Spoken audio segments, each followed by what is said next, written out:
Hey fam, so we're not wasting any time with this one. We are hopping straight into this fall makeup look with our primer. I am going to be using this face glue by NYX. This one just dropped actually not too long ago and I've been using it for about a week now. I'm obsessed, guys. Like, my makeup lasts throughout the day. I literally cannot complain. And they do promise, I think it's up to 24 hours wear. I will say that it lives up to that. And I also have this spray too, so you guys will see that at the end, okay? I'm about to go in with my foundation and I picked up this new Morphe brush. It's the V102 Dense Edged Foundation brush. I worked really hard to go ahead and put my foundation on with this brush. I even kind of zoomed in a little bit so you guys can see. I was like mashing my face with this because I was not liking how the foundation was applying. So if I can be honest, I don't necessarily recommend this brush because I worked really hard to get it in and I shouldn't have to work that hard. I actually want my beauty products to go ahead and do the work for me. But nonetheless, I'm still using one of my favorite foundations. She's that girl, okay? I swear by Maybelline Superstay 30 Hour Foundation, and my shade is Deep Bronze. I think that one is 370.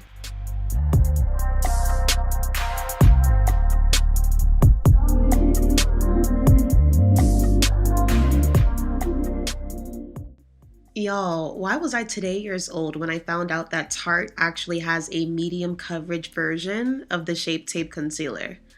Ain't nobody tell me nothing, okay? I had no idea, but I saw it on my recent Ulta run. I was like, okay, I'm just gonna go ahead and give it out a try. And I really like it, guys. I think the shade that I got is actually 53H Deep Honey. And I really like how it applies. I like that I didn't have to go up too light in a concealer shade because I already knew I was going to layer. So this isn't the only shade I'm using, but I really do like how this applied. I am going to test this out to see how it applies with a brush, probably my Real Techniques brush. But y'all know I really like using my beauty sponge, and this one is also by e.l.f. Cosmetics as well. Let's get into this contour. We're about to go ahead and use the Matchsticks Contour Skin Stick by Fenty Beauty. I've been using this one quite consistently now in the shade Espresso, just because I really like its formula. I like the way it glides on my skin, and of course the color payoff. So of course, after using that concealer, I just love the color that it brings back and the warmth that it brings back to my skin. So if you guys have any recommendations as far as other contours to use, y'all let me know, because this is the one that I've been always sort of reaching for lately.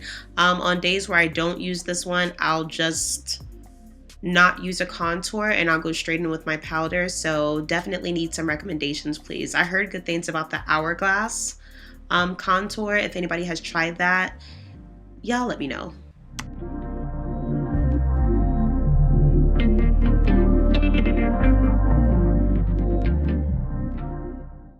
So as mentioned, I am going to go in with my Milani Conceal and Perfect Concealer in the shade Deep Tan.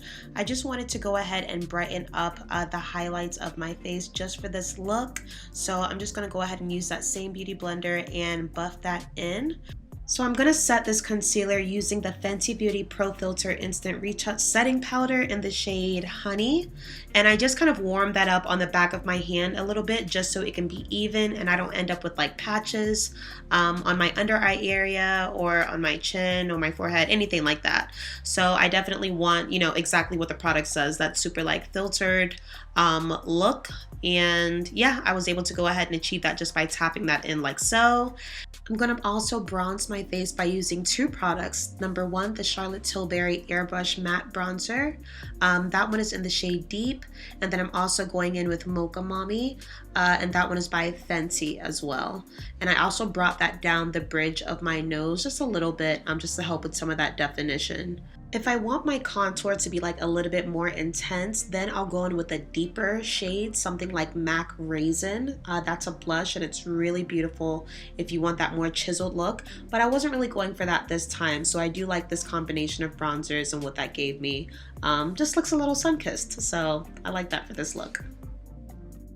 And before I continued with this look, the 90s baby in me was definitely protruding, which is why I had to apply some lip liner before I could continue, which I ended up changing later anyways. It is what it is. But yeah, so the blush that I'm actually going to go ahead and use for this look is one that I swear by. Okay, this is the shade Exhibit A. It's that coral shade that you guys always hear me talking about, probably in like 90% of my makeup tutorials. Please don't go sell it out because I was looking high and low for this last time. But I re-upped, so it's okay. It's time for the brows. So I actually have not gotten my brows professionally like waxed or groomed in quite a while. So I slowly convinced myself that I do like that bushy look, if you will. And I guess I'm kind of in the middle. Once I kind of brush them up and use like a brow pen and some brow gel, clean them up a little bit, I'm all right. So I'm definitely using some of my trusted NYX products just to go ahead and give me that, you know, brow look that I like. And then I'm gonna go ahead and use some of that same concealer previously, the one by Tarte, just to clean up the brows a little bit. And then I end up buffing that out with a clean brush, just to give it like that carved, edged out look just a little bit that I like.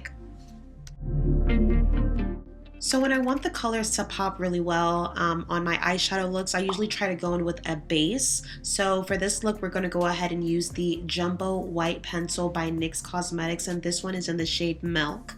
So I'm just going to go ahead and glide this over my eyelids. As you guys can see, I just covered up some hyperpigmentation on my eyelids. My eyelids are naturally a bit darker than the rest of my face. So I just go ahead and I buff that out. So usually whatever color I put on top, it adheres really well, it pops really well, and really gives us that like really great color payoff that we want when we're doing like bold looks. So yeah, and this look that we're going for is a bit like more like blown out, so I do love how this ended up turning out. And for this look, please feel free to use whatever eyeshadow palettes that you have, okay? I used to be a really big eyeshadow palette hoarder until enough is enough. And I stopped doing makeup for other people, so I'm like, wait, I really don't need all these different eyeshadow palettes. It's just really unnecessary. And I don't even wear eyeshadow on a regular day-to-day basis. Is usually just when I'm in the mood, and probably when I'm filming. So even for this one, I'm still not even using an eyeshadow. This one is actually the bronzer, the same bronzer that I used by Fenty in the shade Mocha Mommy. So all I'm doing is I'm tapping that. I think this is actually a Morphe brush. I don't remember which one this is. I'll try to look it up for you guys. And I'm literally just going ahead and tapping that into that primer first. Packing that color on. Again, we really want to get that great color payoff. So once I pack it on, then I go ahead and I try to use like some type of like staple circular motions just to blow it out a little bit more. I don't know what I thought I heard, but got me looking over my shoulder. Anyways, so yeah, so I just kind of take that color into, of course, both sides before I transition into another color. I think the next color I use is from, let me go check. Okay, so you guys are still watching me blend this out, and I just want to go ahead and grab the other palette that I use so I can give you the specific name of the one that of the next color. So the shade is called Queen Vibes, and that one is out of the Juvia's Place Culture 2 palette, okay? So it's kind of a cross between like an orange and a mustard yellow, and I just wanted to go ahead and do that just to kind of add some type of definition or additional definition to the color that we already went ahead and put down.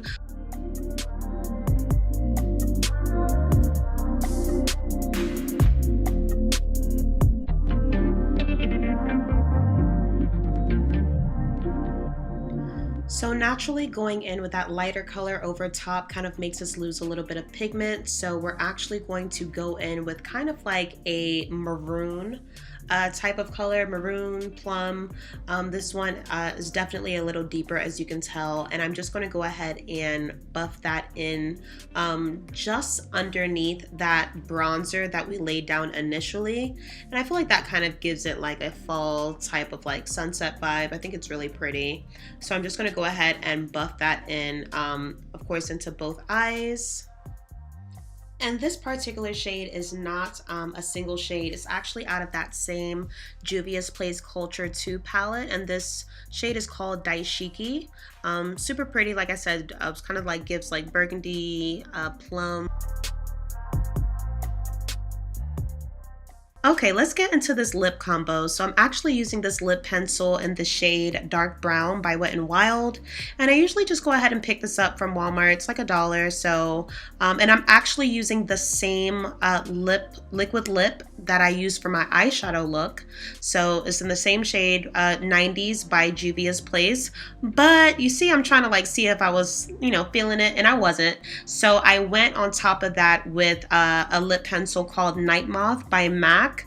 If you guys have not heard of that lip pencil, please, please, please check it out, okay? It's like a really rich, I like to go ahead and call it plum burgundy, and honestly, it really took my lip color like to the next level. And that is really it for this look, y'all. I just tie everything together with the Face Glue Gripping Setting Spray by NYX, and this face is beat, okay? So if you guys like this makeup tutorial, please go ahead and give it a thumbs up and subscribe. That helps so much, and I will see you in the next one. Bye, guys.